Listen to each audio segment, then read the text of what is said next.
All right, guys. You guys know what time it is. All right, everybody, stretch out. Let's go. Let's get ready.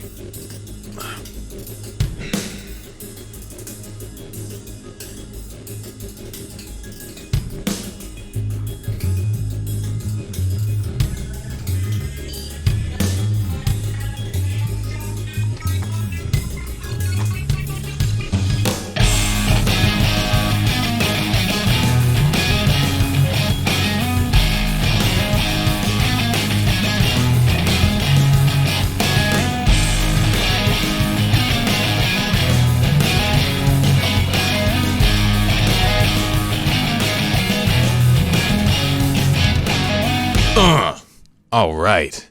What's going on, everybody? How y'all doing today? I am, yet again, drinking some apple cider vinegar.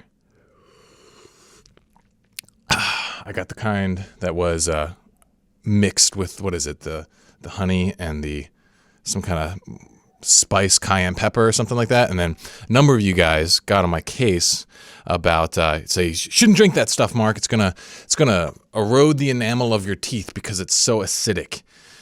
And I don't know. I just threw my hands up and decided to drink it anyway because it is very delicious. Maybe do I gotta be a guy who sits here on a podcast drinking his drink through a straw? I don't know. Like, ever since I quit coffee, I want something with a kick to it, because I'd always just drink black coffee, and black coffee is it's kind of nasty until you get used to it, and then you're kind of addicted to the nastiness. I don't know. That's the only way I can describe it. And so that's that's kind of what I'm looking for. But I don't also want to dissolve my teeth in acid. So if anyone else has any other good drink recommendations that aren't going to damage me in some way, but is also going to give me a bit of a kick, I'm all ears. So today we're back with another episode of Mark Kweppett Speaks. I am your self-mastery coach, Mark Kweppett, and I'm here to help you step beyond your limits and unleash your apex potential. And today I've got a really cool video. This is something that's been percolating for a while. And it's kind of changing everything for me. I know I keep I seem a bit hyperbolic in these podcasts, but a lot has been bubbling to the surface in my life. I've been coming to a lot of new realizations. And so this is one of them. And what I'm going to be covering is the difference between discipline and devotion. Okay. These words are often used kind of interchangeably, but also then separately. It's like discipline's usually used in a self-developmental sort of context, and then devotion tends to be used more in like a spiritual or religious kind of context, but they can kind of mean sort of the same thing. It means like you get yourself to do the right thing, right? Well, I am separating them apart, and I'm going to tell you how I'm separating them apart, and that can be used for the same thing. Like, they can be used to get you to do good stuff, but they feel entirely differently. They're entirely different systems inside of you, and they have very different effects while you're actually using them. They feel very differently. Like, the thing that I guess I've come to is that, by my own definitions, I hate discipline. I realize, I do not want to be a disciplined person at all. I've been a disciplined person. I know how to do it. I just don't want to anymore because it kind of sucks. And you can get everything that you want from discipline from devotion. It's just better all around. And so it's like, if you're someone who's struggled to get discipline in your life, maybe a big reason for that is because you're actually someone who would thrive more with devotion. And I think actually most people are, and you'll see the case that I'll be making throughout this video, but this, I'm hoping, will be a bit of a light bulb moment for you when you see the two different ways that you can go about doing this. And this builds on previous stuff I've talked about in the past, but I've never put it forth quite like this. So let's go ahead and get into this, all right? Let me set the stage for you. Right now, I've got a lot of projects on my plate. I'm trying to launch some new stuff on the business side of things. I'll have more announcements about that here relatively soon, but it's going to require a lot of work in a shorter period of time. And I'm realizing, okay, well, I'm really going to have to step my game up in terms of my productivity, my effort, my focus, all that kind of stuff. And I was feeling like, hey, it's time to really buckle down, get really disciplined again. But then there's just this part inside of me that's like, there's got to be a better way. There's got to be a better way than what I already know. And I started to have sort of these chain realizations, which led me to this understanding that discipline and devotion are very, very different, okay? And just a couple of caveats before we start diving into exactly what this means. Like, discipline and devotion can look the same in any given moment. It looks like a person doing the thing that they're supposed to be doing or that they want to be doing. But it's going to feel very different to get yourself to do it. And then I would say the macro trend as a whole, it can take you to different places in life.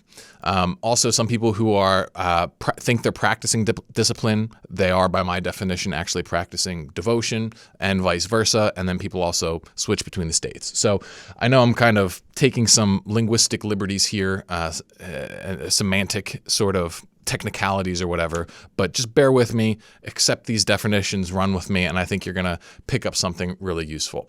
So at a high level, the difference between discipline and devotion is that discipline is much more like a battering ram, and devotion is much more like a river, okay?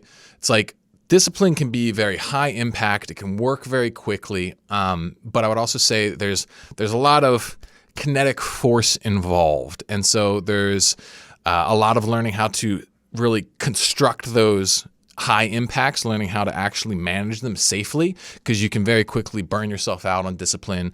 You can very quickly, hurt yourself in some way. You can get yourself to behave inauthentically using discipline. It also takes a lot of energy. You can, a lot of times it leads to a snapback, relapse, fall into old patterns or worse.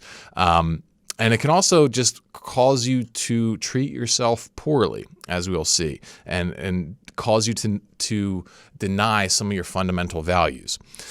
Devotion, on the other hand, it's much more like a flowing river, okay? Like, if it's a single boulder, devotion will just flow around it, okay? The discipline is just going to have to punch through it. Devotion just flow around it. But at the same time, devotion can literally, like a river can, cut right through a mountain, okay? It's kind of like, think of it's like a force of nature in many ways. It's like, well, both of them sort of are, but like, think about it like this. Like, discipline is they're both deeply human activities. Discipline is deeply human in a bad way, in the way that like humans can create atom bombs and, genetically enhanced viruses and horrible things like that.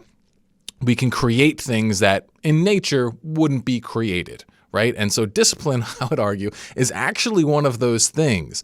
It can be used for good in the same way that weapons can be used for good and whatnot, but it's not what we want to be relying on, I don't think. Devotion, it's also deeply human, but in a different way, kind of like how humans can love and create in a way that animals and other things in the world cannot. That's what devotion is. It's more primal and elemental, but also in some ways more elevated and sublime. So, okay, that's enough abstraction. Let's start getting into more of the specifics. But one final point before we do that is that discipline can be inauthentic, devotion cannot. And so, that'll factor into things here. So, if we're going to start getting technical about it, discipline is focused on following certain rules. It's a getting mentality. At its core, it's a vacuous sort of structure that says, I'm going to get some kind of outcome. Okay. And so let's use an example from my own life that literally just happened. Right. So, I was having this talk with my wife about how, hey, I really want to level up. I gotta kick things into a higher gear here to meet my business goals. And so I'm going to start getting up early. Okay. I'm going to get up and I'm going to get up probably 5 o'clock in the morning, 5:30 in the morning, and get to it when I've been getting up around 8 or so when my daughter tends to wake up. And that was the plan, going to bed, and I, had my alarm set. I went to bed early, was ready to do it. But then my daughter, she woke up 5 times in the middle of the night between 3 a.m. and 4 a.m., 4:30 a.m. It was just bad night for her. I don't know why. And so from the discipline mentality, it would say, hey, you made this commitment to get up at this time. Be disciplined, get up. Jocko Willink that shit, post a picture of your watch on Instagram and just do it anyway. David Goggins it, stay hard, just do it anyway, right? And that's what discipline is. It's like, say, here are the rules, here's the system, you do the thing, doesn't matter how hard it is. Okay. And obviously you could add some nuance to it, but in general, this is the attitude that discipline cultivates, right? Now, this can work, like I said, but it's just like, I don't want to do that anymore. Also, it can kind of seem counterproductive. Like the argument is, well, you force yourself to get up anyway, and then it just becomes the way it is, and then some days are going to be better than others, blah, blah, blah. But devotion, on the other hand, it's instead of about trying to follow some system perfectly, about trying to get some kind of very measurable result that you can tick off, it's more about expressing certain values. So this sleep disruption, it's just a boulder to flow around, all right? And so that's the way I approached it, because I've been thinking about this stuff. And I was like, all right, well, my sleep's kind of screwed up here. If I just force myself to get up, then I'm going to crash in the middle of the day anyway, and I'm going to have to sleep more anyway. So I'd rather just sleep now and then be able to work throughout the day. And so I just rolled around it, and I was like, you know what? She's not going to sleep this bad every night. And tomorrow morning, I'm still going to try and get up early. It's just like it's just a smooth, quick reset. There's no guilt involved. There's no beating yourself up. It's just like, here's the goal, and I'm going to keep flowing toward it, kind of like water going downhill. If it reaches something, it might like build up a little bit. If it hits a dam, it's going to build up behind the dam, but eventually, if the water keeps flowing, it's going to go over the dam. It doesn't fight. It doesn't cry. It doesn't feel like it needs to always burst through the dam, although it can do that. Usually it just swells. It just swells and that's the thing here, is that devotion, when it's hooked up properly, it'll just keep going. It's an abundant source. Discipline is something that needs to be forced from your conscious mind over your emotional mind, and so it takes a lot of willpower that then is very draining, and you can run out of it. Right? If that's the thing that's driving you, is your head overriding your heart, well, that's something that's very, very limited. So another example of how this is set up differently. It's like, to summarize that last point, it's like discipline is about possession. Like I said, it's about getting, and then devotion, it's about expressing, right? It's about expressing some kind of fundamental value that you have. So another example would be that's hit me recently is in my workouts. So I'm working with a trainer, Coach Michael Sun. I just did a workshop with him talking about this idea of iron meditation, where you use exercise as a form of personal development and motivation. And this is one of the things that he really kind of keyed me in on, is I had a couple of workouts where I wasn't able to hit the prescribed sets and reps, and I was kind of like beating myself up a little bit. I was like, oh yeah, I'm just not strong enough. I couldn't do it. I was visibly like frustrated, because I was sending him videos for form checks and stuff like that. And that was me trying to be disciplined, being like, hey, here's the workout, do it. I wasn't able to do it. I felt like I had messed something up. I felt like I was not who I wanted to be, because I was focusing on getting some kind of result, which was that little perfect check mark that said I followed the program perfectly. And what he helped me realize is that this is more about a practice. This is something that's like, you show up, you do what you can, and then you adjust. And the same thing happens if I have an injury, my foot was hurting at a different point, I had a knee problem at a different point, and it's just smooth adjustment. That's okay. Yeah, maybe you don't get to put all that work in. Yeah, maybe we'll have to adjust your numbers. Maybe your peak won't be as high this cycle. That's okay, because it's not about getting something, it's about expressing something. And in the case of fitness, it's about expressing my devotion to getting stronger, to gaining more endurance, to being healthier, being a fitter person overall, this kind of thing, right? And so it's practice versus results. I think that's what discipline is. And some people might argue and say, no, discipline is exactly that. And it's like, well, maybe, is that how you're really doing it? If that's how you're doing it, then I would argue you're practicing devotion. So let's take this further, right? Let's get a little bit even more specific about this, particularly about what it looks like inside of yourself. So when you're trying to get yourself to engage in an act of will, from a discipline standpoint, what you're trying to do is squash any conflicted parts of you. You can think of discipline as like a state of internal conquest. where you basically silence all dissent inside of you. So it's like your mind or your emotions are like, I don't want to go for a run right now. The disciplined person learns how to squash that, repress that little voice, kill the inner bitch, as it were, right? That's a very popular sort of mentality in the internet world today. And yeah, it can work. You can kill that part, or at least repress it, right? And you can get yourself to do hard things and that sort of stuff.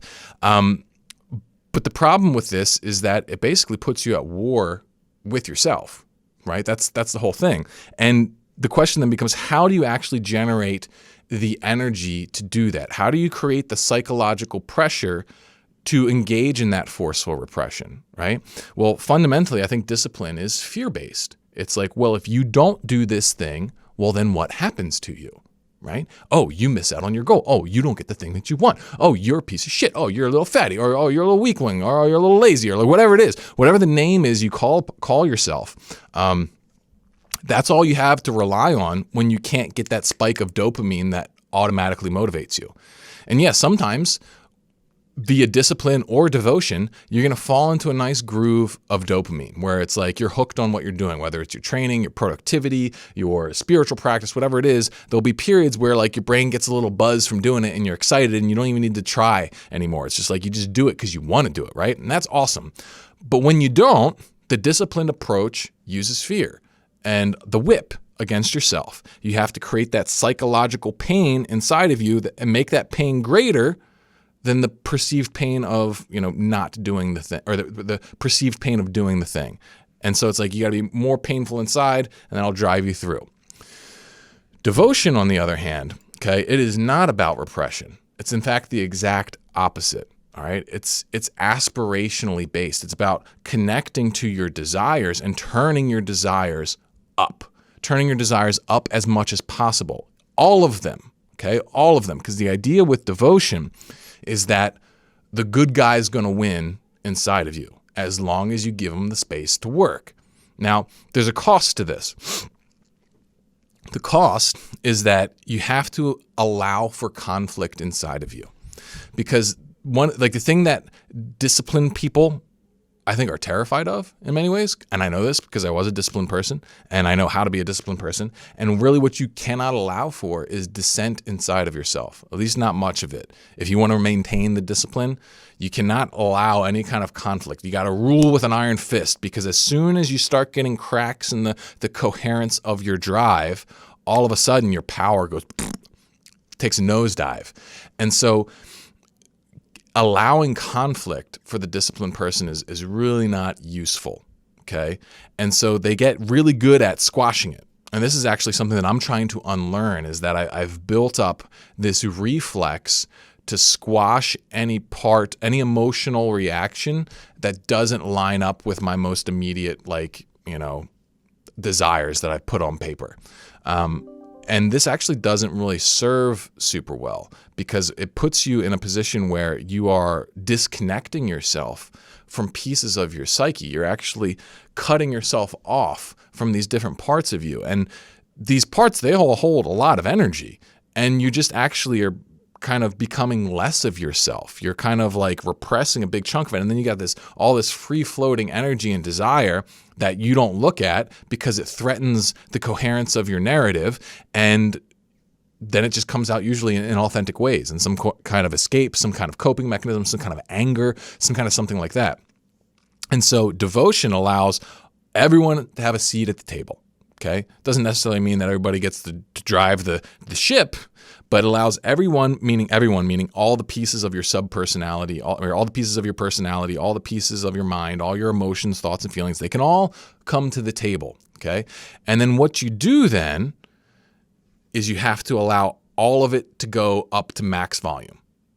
And what you're looking for then is the intersection point where your strongest desires are aligned. All right. So, for example, all right, let's just use the one we've already talked about here. With my situation with my daughter, keeping me up at night, the desire was, all right, I really, really, really want to take my productivity up a notch. But she kind of threw a monkey wrench in my plans. And I want to stick to this getting up early thing, but today it doesn't seem like it's going to be a great fit. And so what I'm going to do is I'm going to find the intersect between wanting to have, my stuff together today, along with my desire to have an early wake up time in general. And so what it generally looks like is just a postponement. It's like, okay, you can get this thing, but not yet.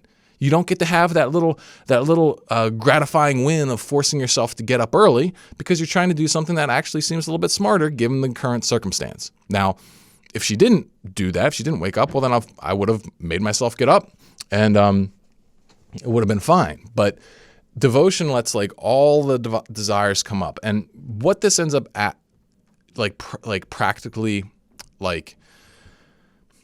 operating like inside of you, like the skill curve to all of this is that for discipline, it's about how much tension can you exert upon yourself. If you want to be disciplined, it's like, do you have the mental skills to create that intensity of anger or frustration inside of yourself, or that intensity of or fear? Usually that's what at the bottom. It's like you want this one thing, but then you need some jet propulsion to get there. So Michael Jordan, I think, is like the perfect example of discipline. All right, you watch his Last Dance documentary, and you see the games he played in his own mind, where he would focus on someone saying he wasn't good enough, focusing on the high school teacher that cut him, or in some cases he actually made up a scenario where someone said something mean or disrespected him just so he could get himself pissed off enough to play hard and get into the zone. Okay, that's a skill. And that's something that you can get good at. You can learn how to draw up that stuff so that you've got the force available to you. But the problem is, it's not necessarily truthful. It's not necessarily authentic. It doesn't allow any space for really nuance. Okay, and it's just generally very, very forceful. And I don't personally have the constitution for that. I don't like to do that. I don't want to have it me versus the world, because that's really what it comes down to. Just going back to the Michael Jordan example, it's like, well, what would happen if he didn't do that, right? That's what's driving the whole thing. What would happen if he didn't get into his head and get himself really fired up?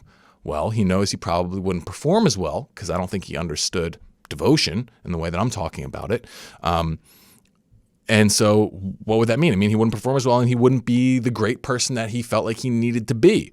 And so he was afraid of that. He was afraid of that outcome. He did not want that. And so he did everything in his power to suppress that conflict and pushed himself forward, right?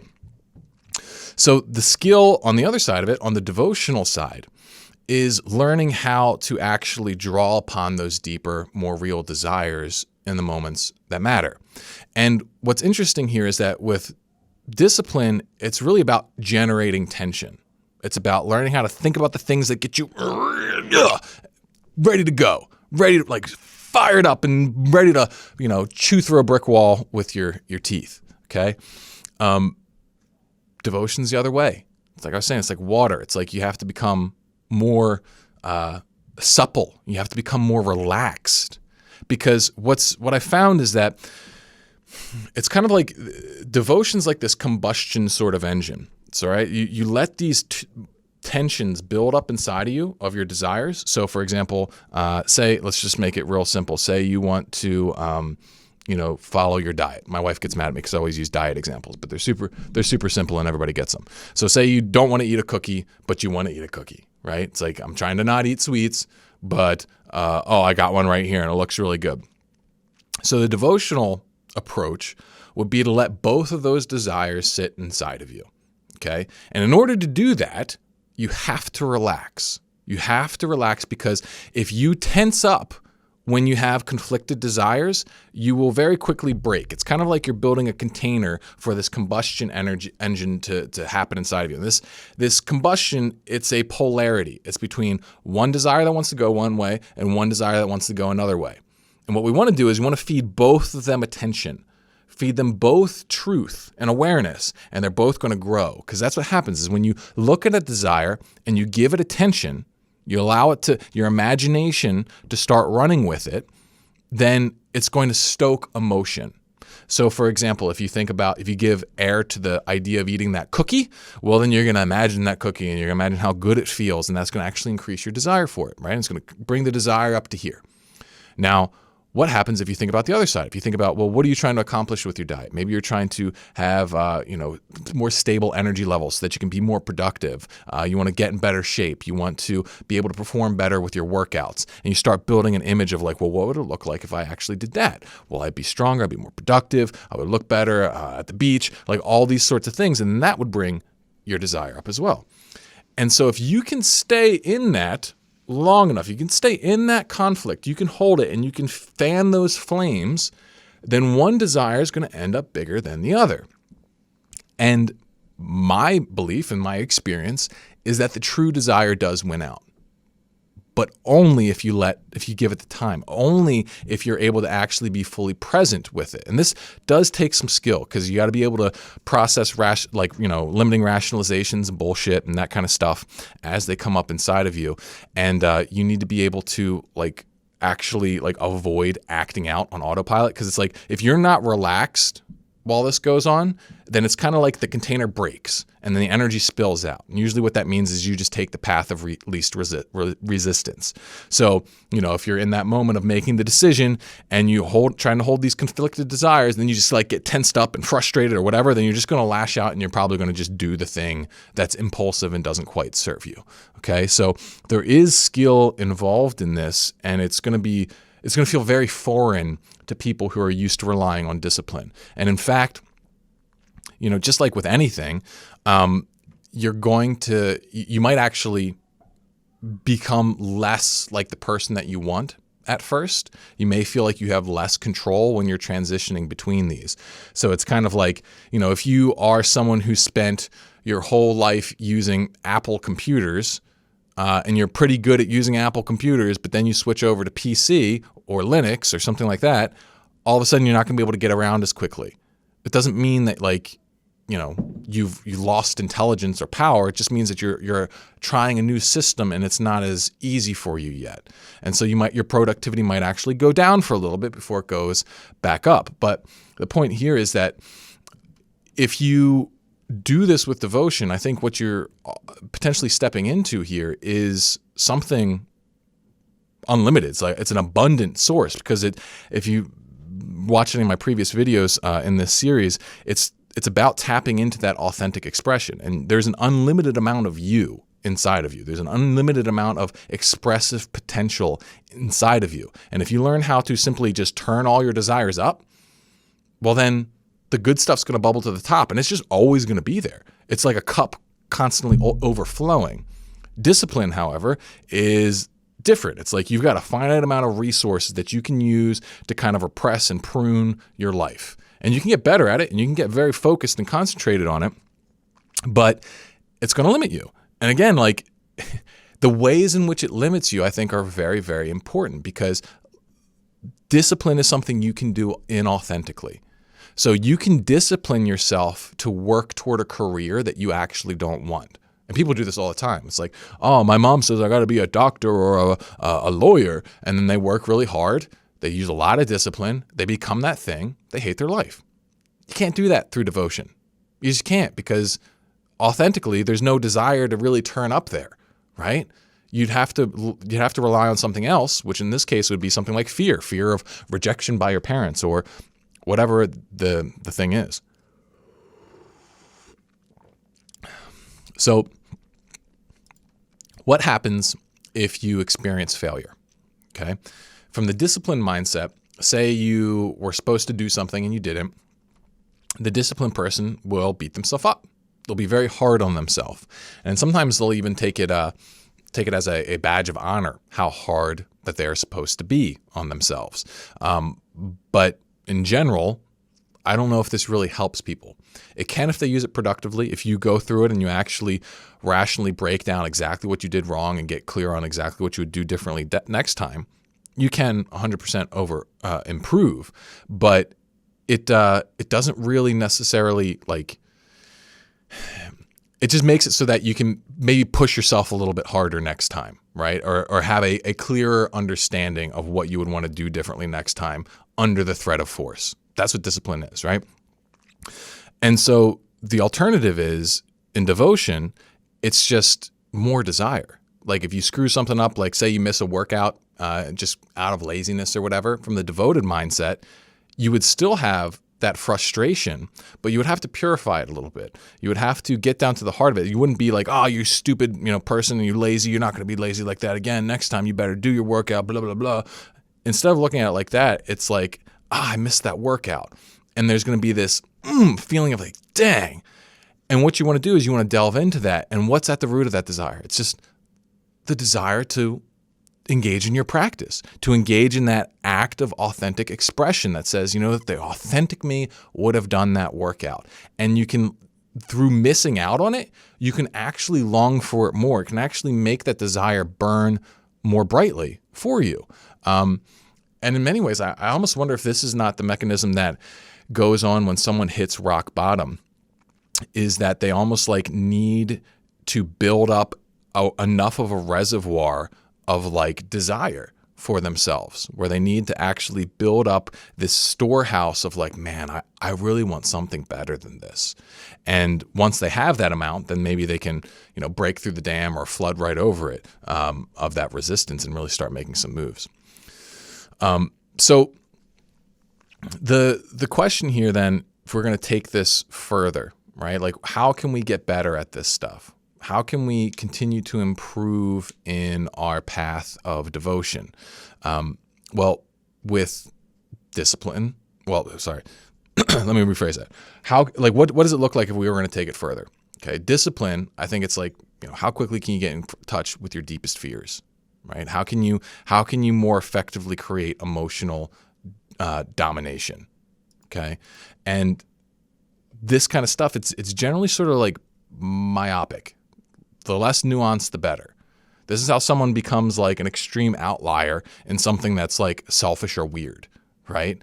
Like you have that insane bodybuilder. He's just got to be the best bodybuilder. He's just got to do all of the steroids and growth hormone and insulin and all this kind of stuff. He's just got to do it all. It's like, why? Well, chances are he hasn't really thought about it. He can't let himself really think about it because usually he's not going to have a great reason. It's like, because I want to be the biggest. It's like, well, why? It's like, because I do. It's like, well, why? And it's like, because they feel inadequate and they think that this is what they have to do in order to like feel adequate. I'm not going to say this in every case. I'm sure there is, some bodybuilders who come at it from a more holistic perspective. But like, why are you doing this thing? You can use discipline and just barrel ahead towards something that gives you a little dopamine spike, a little bit of a status boost, and not ask any questions, right? And we can see this in the money-making world all the time. Like, I want to make money. So how you want to do it? Well, I'm going to use questionable sales tactics and maybe use a lot of sex and maybe use some dishonest, business practices to make it happen. It's like, well, why is that okay? It's like, well, I'm not really thinking about it. I just want the money. I'm just, doing the work. I'm getting the grind, doing the hustle. That's what I do. It's like, okay, well, where's that going to take you, right? In the bodybuilder example, it might take you to a heart attack at age 45. In the case of that inauthentic business person, yeah, it might make them some money, but it's probably not going to win them a ton of friends, at least not authentic ones, and it's not going to help their soul at all either, right? And the big thing here that we want to get away from is like living like that, right? What if you could actually become more nuanced? What if you could actually just become more present? What if you could just become more real and all the while become more powerful because of it, right? Become more authentic because of it. And so what you got to learn how to do is you got to learn how to purify your desires. You got to be able to see what's underneath them, what you really want. And every single emotion has a desire underneath it pretty much. Like most of the emotions that you get, particularly the negative ones, and this is where a lot of the power lies for most people, is in their negative emotions. And so it's like you get some feeling of like, you look at your bank account and you get a negative feeling. All right. And most guys, they'll just let that negative feeling run into negative thoughts, and then they'll beat themselves up, or they'll just run into stress mode, thinking like, oh, I don't have enough money, or oh, I need to do this to make more money, or oh, I'm such a piece of shit, or oh, I didn't work hard enough, like blah, blah, blah. That's not what you want. That negative thought comes up, you look at your bank account, You say, what is this thing? What does this part of me want? What does it want? It wants more money. Well, why does it want more money? Well, it's because I know that the authentic me would be, disciplined and disciplined. The authentic me would be working, more effectively and efficiently, and would be working toward my goals and be smarter with money, and I'd be able to do things that I wanted to do. And it's like, you get down to it, it's like, well, at the heart of it, having more money is part of me being authentic, me managing my money, producing money, and doing stuff like that. That's me being more authentic. And so it's like when you purify it down to that desire, that voice comes up, looks at their bank account and says, hey, we can do better than this. That's what it is when it's purified. It's saying, hey, we can do better than this and we want to do better than this. And that's good. That's useful. That's entirely different than the negative sort of spiral that the person who just lets that initial impulse of negativity come up and just roll into negative thoughts. It's the opposite of that. It's learning how to purify that, distill that down and see what is the core thing that this negative emotion wants. And then you can work with it, because then you can take that desire of like, hey, I want to have more money because I want to be a man of wealth. All right. And you can take that desire and you can find the intersect with the other desires you have, because maybe you've got desires to hang out with friends. You've got desires to date girls. You've got desires to, do X, Y, Z. And devotion, it finds that authentic intersect between all of those things. And it doesn't mean you get to get everything, but it means you get to get the things you want the most. And you can have them without having to fight yourself. Because the key to this, like I was saying, is you actually become more relaxed. You become more present. You become more peaceful. That's the key to devotional power, is peace. Because in the peace, you can most effectively turn all your desires up and find that mixture between them. Like they basically all kind of meld together, and then you figure out, oh, here's the path forward that most honors my desires. And it lets you flow through life. It lets you flow around obstacles, lets you flow around challenges, because it's not about getting anywhere. It's not about getting anything. It's about being someone, and that someone is you, the truest you. The truest you is the you at maximum desire. The things that you want the most are the things that are most authentic. They are the most you. And so all you have to do is tap into them. And to do that, you got to relax. You got to let the conflicts bounce around. It's uncomfortable. There is still sacrifice involved 100%. Just as much sacrifice as involved in discipline. And in some cases, it'll seem like more, but arguably, I think it ends up becoming like just so much easier. Like there's this one line, I might have mentioned it before, but there's this one line in the Bible that I keep coming back to where Jesus says, like, my burden is easy, my yoke is light, or something like that. And I think that's true, because it's like when you're really present with yourself, yes, there's a pain involved with being fully honest with what you want, with distilling your desires down, with letting the desires clash against each other. But if you let it happen, the good guy wins. That's the moral of the universe. And that's and inside of you, it's a microcosm of the whole universe. The truth will win if you give it space to work.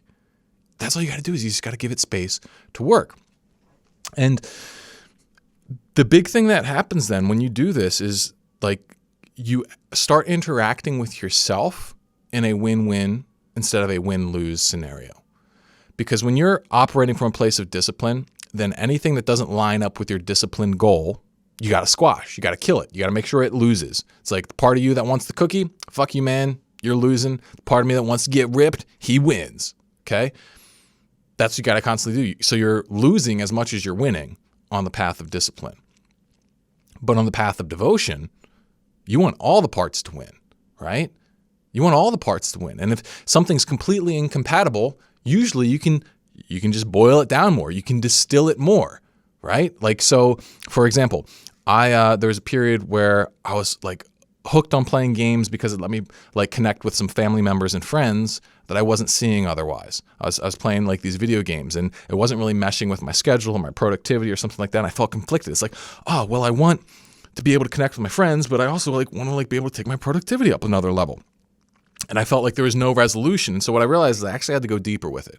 It's like, it's not that I just wanted to play games with my friends and family members. It's that I wanted to actually connect with them. I wanted to have real interpersonal connection and experiences with them. And as I thought about it, I was like, well, really, like the best thing I can do is like be very successful business-wise, get to the point where I have money and time so that I can do more sweet stuff with them, actual, real, live interaction.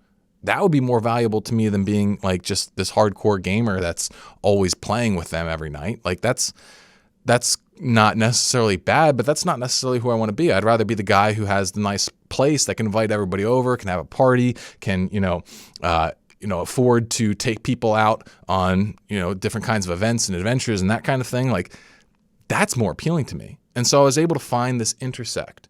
And it's this sort of internal alchemy that I think is at the root of this philosophy of protagonism that I'm talking about, this idea of becoming the hero of your own life, right? We could call discipline the power of antagonism, right? It's the power of being the tyrant in your own life. And you can succeed like that, relatively speaking. You can make stuff happen for sure. You can become a force in the world that way. But is that the force you want to be? Or do you want to be the hero? Like for me, I want to be the hero. I want to be the hero in my own life. I want to be the hero in the world to the extent that I can be. I want to do as much good as I possibly can in my own life and in the world at large. And I don't want to compromise any of the goodness. I want to do it all. I want to do maximum goodness. Okay? And this is the only way I see doing it, is learning how to create a distinction in these psychological processes, because this is where everything flows from. And so I've got some ideas around this that I'm going to play around with.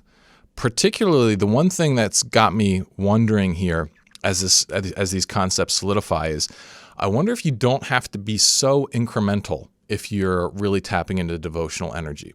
Because in the past, a lot of my content was developed around the disciplined idea, where you have really a limited amount of resource, a limited amount of willpower, and you can only change so much in your life at any given time because you gotta squash everything else. You gotta fight everything else that's not right in line. And so you can only make little change by little change, be really focused, take on one thing at a time, etc. Now, to some extent, that's probably still true, but I think you can probably do a lot more. I think, like, what would it look like, for example, if you applied this devotional mentality that I'm talking about here, and you tried to do it all at once? Well, there's no way you would succeed perfectly. But you might actually be able to maintain the effort if you're really doing it for the way I'm describing it, if you're really doing it from the place of practice, the place of expression. Well, then failures are not going to weigh on you nearly as much. And like, you're also going to be able to navigate those rocks. You're going to be able to make adjustments in real time without getting so caught up in the idea that you are missing your discipline or not checking off your thing or whatever. There's a much greater flexibility to it that makes me wonder if there might not be some real potential in that. So I may play around with that idea and get back with you next week on that, or we might be doing something completely different. But in the meantime, let me know what you think of this one. Hopefully you guys enjoyed this. If you want to discuss this kind of stuff with me, make sure you check out the Universal Man Vanguard. It will be switched to the Mark Kweppet Vanguard here eventually, but it's my membership site where you can join. You can join my private community, the Discord, which is phenomenal. A lot of great guys in there. Do calls every week, and then I do workshops every month. It's a really good time. So check that out. Otherwise, let me know what you think in the comments below. Thank you all for listening. Love you all. Ooh yeah. See you on the next one.